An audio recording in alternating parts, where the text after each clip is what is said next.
Bonjour à tous, me revoici. Alors, avec un nouveau jeu de cartes, enfin nouveau, pour moi il n'est pas nouveau puisque je l'ai déjà utilisé personnellement. C'est un oracle thérapeutique de la femme sorcière. C'est un magnifique jeu, comme vous pouvez constater, avec de très jolis messages, très jolies cartes d'ailleurs, que j'affectionne particulièrement. Et donc, écoutez, j'avais l'intention de vous délivrer un message de ce que nos guides souhaiteraient que l'on sache.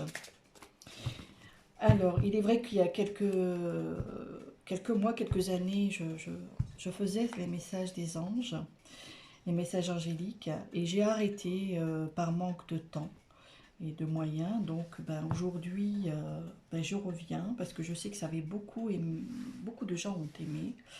J'avais pas mal de retours à une époque sur Facebook. Donc écoutez, je vais vous délivrer le message du jour. Alors, quel message l'univers nous envoie? Que souhaiterait que l'on sache? Merci beaucoup. Allez, on va... Hop. Allez, c'est vrai, je manque un peu d'espace, mais bon, on va faire avec. Allez, qu'est-ce qu'on peut me dire? Je vais voir un petit peu si je peux le remettre un peu par là. Hop. Je suis pas encore au point au niveau technique, mais bon, avec le temps, on y arrivera. Allez, première carte. La force du pardon. Alors, regardez comme cette carte est très jolie. Alors, la force du pardon, c'est un très beau message, dans la mesure où ce message nous dit « Pardonnez aux autres, pardonnez-vous, et vous ouvrirez la porte d'une vie paisible et sereine. » Alors, attendez, je vais peut-être enlever ces cartes-ci, mettre celle-ci plus dans la notion du centre. Et puis, on va voir un petit peu en détail ce message de la force du pardon.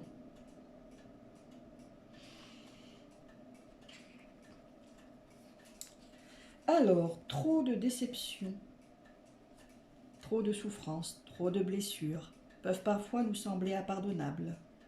Et pourtant, cette étape est l'étape ultime de la guérison qui permet de passer à autre chose, de vivre totalement libéré du passé. Ne pas cautionner ce que les autres ont pu faire effectivement nécessaire pour fixer ses limites et surtout ne pas reproduire les mêmes circonstances ni les mêmes effets.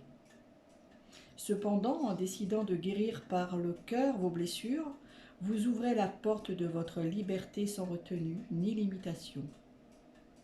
Finalement, vous décidez en votre âme et conscience que le chemin ne sera plus jalonné de chaînes, vous entraînant toujours vers le passé. Vous entrez ainsi dans l'instant présent, tourné vers l'avenir, totalement purifié des erreurs passées. Se pardonner à soi permet de ne plus jouer dans les méandres de la culpabilité, tout comme décider de pardonner aux autres permet de ne plus trouver d'excuses pour fermer son cœur à la vie et aux aventures. Car bien souvent, nous prenons pour excuse une blessure, une expérience souffrante, pour nous dédouaner en expliquant pourquoi nous limitons l'amour pour nos proches ou nos dons naturels et spontanés envers les autres. Et pourtant, vous êtes amour, vous êtes générosité, vous êtes bienveillance. En tirant cette carte, celle-ci vous amène aux questions suivantes. Vous limitez-vous dans l'expression de votre être?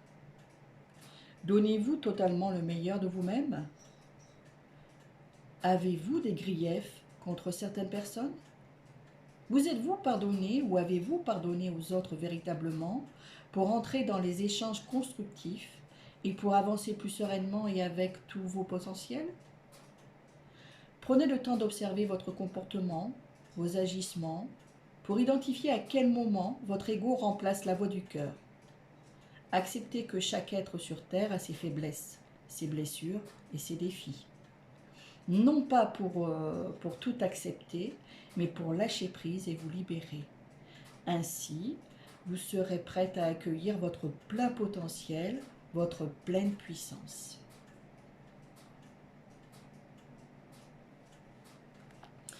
Alors, si vous voulez, vous pouvez prendre une photo euh, de personnes qui vous ont blessé par le passé. Vous pouvez aussi prendre une photo de vous si vous avez une difficulté à vous pardonner. Alors, si vous n'avez pas une photo d'une personne spécifique, vous pouvez prendre un papier, un crayon et vous pouvez écrire le nom de la personne. Si vous souhaitez, vous pouvez éventuellement dessiner son visage si vous êtes des as du dessin. Mais bon, si vous n'avez pas la photo, juste le nom, le prénom. Éventuellement, vous pouvez mettre la date de naissance. Mais bon, ça, c'est pas forcément, comment dire, c'est pas forcément utile la date de naissance, mais bon, ça vous permet vraiment de cibler la personne si jamais il y avait des homonymes. Alors, vous allez vous installer dans un endroit calme et créer à l'aide de pierres, de rubans, un cercle. Vous allez allumer des bougies autour de ce cercle.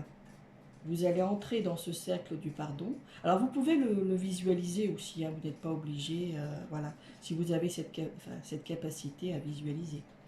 Après, vous prenez le temps de ressentir cet espace sacré de guérison, puis vous prenez la première photo présente dans vos mains, vous regardez cette personne dans les yeux, et dès que vous êtes prête, dites la phrase suivante.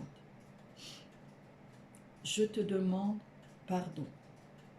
Mais parlez avec votre cœur. Je te demande pardon. Il faut vraiment que vous sortez de vos tripes. Je te demande pardon. Alors, le dire 3 fois avec un temps de pause et pas 3 fois je récite, je te demande pardon, je te demande pardon, parce que ça ne marchera pas. Vraiment, parlez avec vos tripes. Vous n'exprimez rien d'autre. N'expliquez pas pourquoi vous lui demandez pardon, mais ressentez les émotions se présenter à vous. Puis, dites une nouvelle fois à cette personne, je te demande pardon. Dites-le autant de fois que nécessaire pour laisser s'échapper cette énergie négative conservée depuis tant de temps.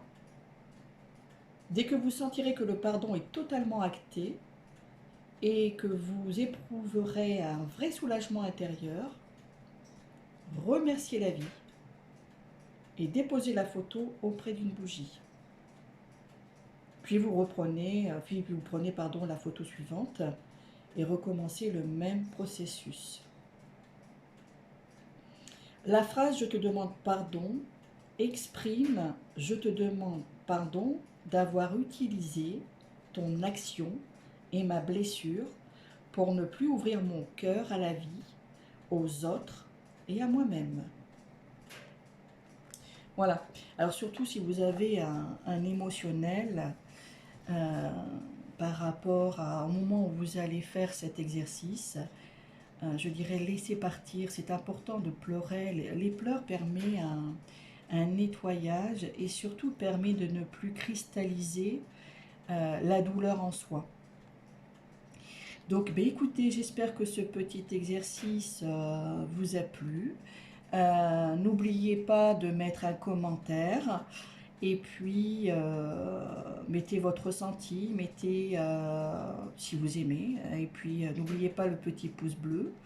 Ça me permet de faire de la publicité et d'être vue un peu plus. Voilà. Mais écoutez, je vous remercie tous. Je vous souhaite une belle fin d'après-midi et je vous dis à bientôt.